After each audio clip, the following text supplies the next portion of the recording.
side. Once he passed, I started walking again. All of a sudden, his son came up from behind us and scared Nala. The courtroom fell into a chilling silence the moment the young boy slowly rolled up his pant leg and exposed the dark, bruised bite marks wrapped around his skin. Every person inside the courtroom instantly stopped moving. Even the audience sitting in the back rows leaned forward to get a closer look.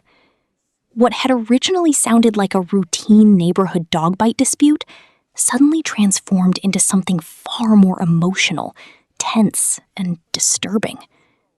The injured child, 10-year-old Samuel Nunez, sat nervously beside his father, looking far too young to be sitting in front of television cameras and courtroom spectators. His hands stayed folded tightly in his lap as he quietly described the terrifying moment that changed his life. According to Samuel, he had simply been walking home from school on a normal afternoon when he crossed paths with a woman pushing a baby stroller while holding a white, fluffy dog on a leash. At first, nothing seemed unusual, but as he got closer, the dog began jumping aggressively and making low growling noises that immediately made him uncomfortable. Then came the detail that instantly caught Judge Judy's attention. Samuel explained that while the dog was acting aggressively, the woman repeatedly looked at the animal and warned it, saying, "Don't do it, don't do it." The courtroom became completely still. That tiny sentence changed everything because it suggested the owner already sensed the dog was about to attack. Judge Judy immediately leaned forward, her expression sharpening as she focused entirely on the young boy's testimony.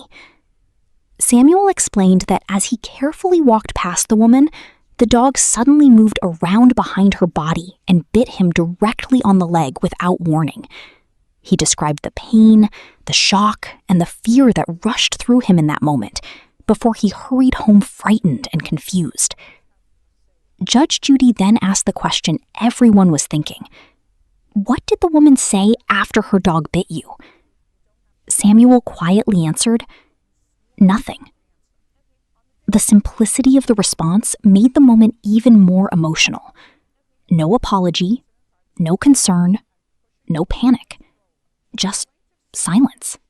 As the hearing continued, the courtroom learned that Samuel's injuries were serious enough to require painful rabies prevention shots.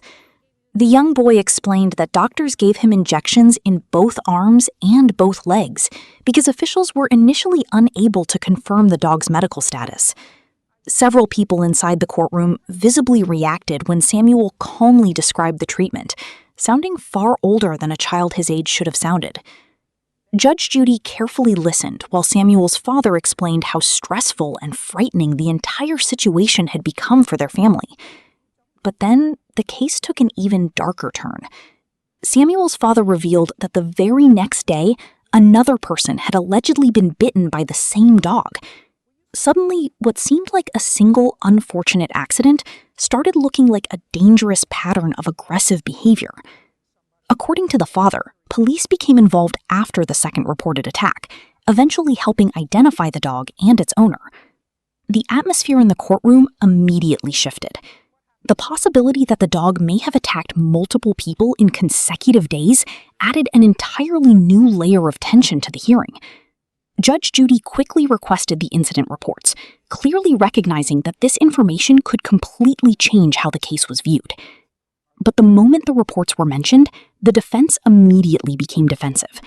The dog owner and her husband attempted to dismiss the information as hearsay and tried introducing a new explanation involving another unleashed dog. Their interruptions only made the situation feel more chaotic, and Judge Judy's patience quickly began wearing thin. Then came the moment the defendant, Lourdes Rodriguez, finally stood to tell her side of the story.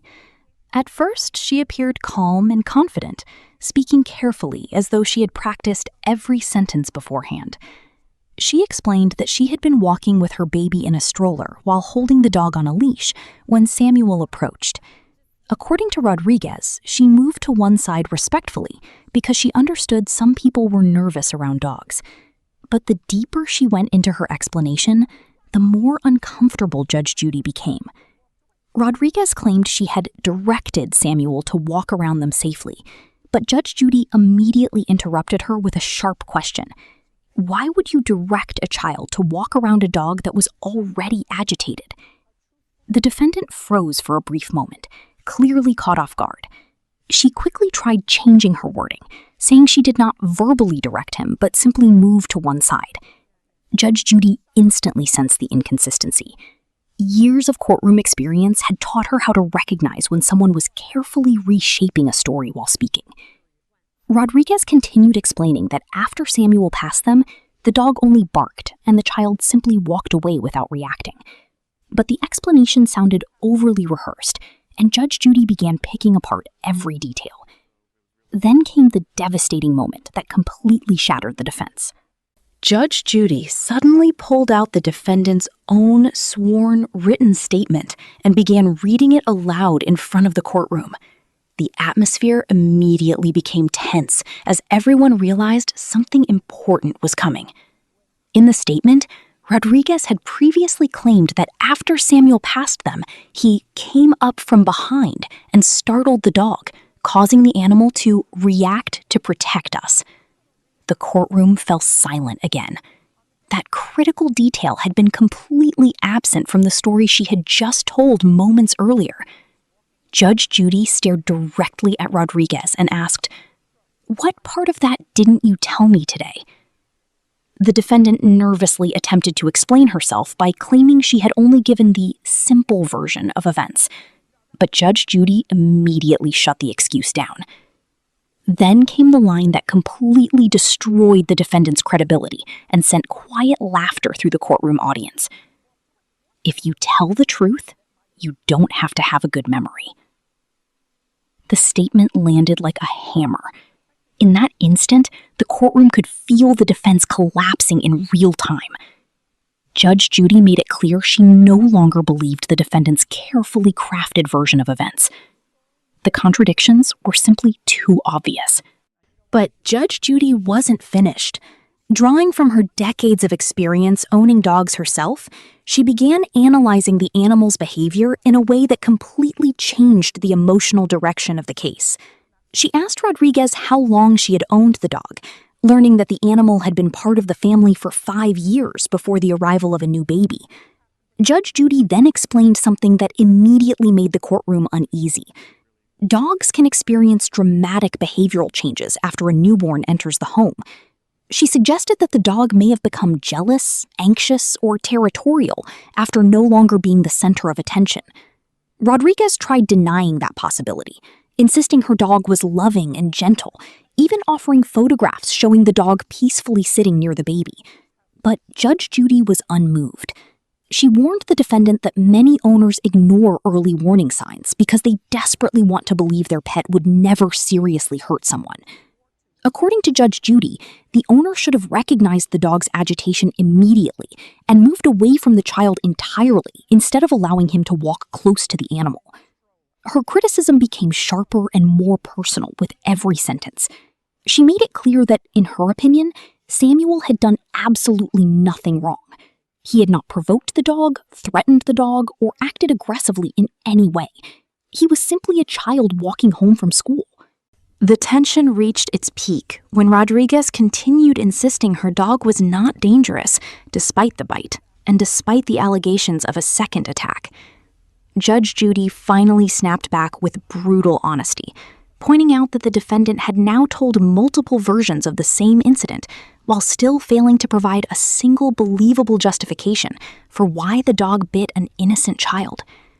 The courtroom audience reacted with stunned laughter as the defendant struggled to defend herself under Judge Judy's relentless questioning. Then, in one final chilling moment, Judge Judy turned her attention toward the baby sitting in the stroller and delivered a warning that instantly changed the mood in the room. She explained that one day the family's daughter would begin crawling around the house, getting closer to the dog, and if the aggressive behavior continued, the consequences could become even more serious.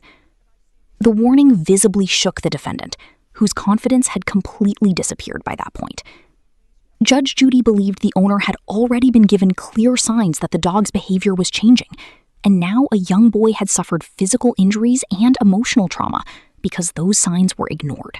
Finally, after listening to both sides and reviewing the evidence, Judge Judy ruled decisively in favor of Samuel and his family.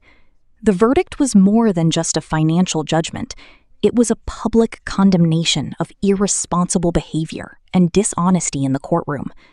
Judge Judy made it crystal clear that she believed the child had told the truth from the very beginning, while the defendant continuously changed her story to avoid responsibility. As the hearing came to an end, the emotional weight of the case still hung heavily over the courtroom.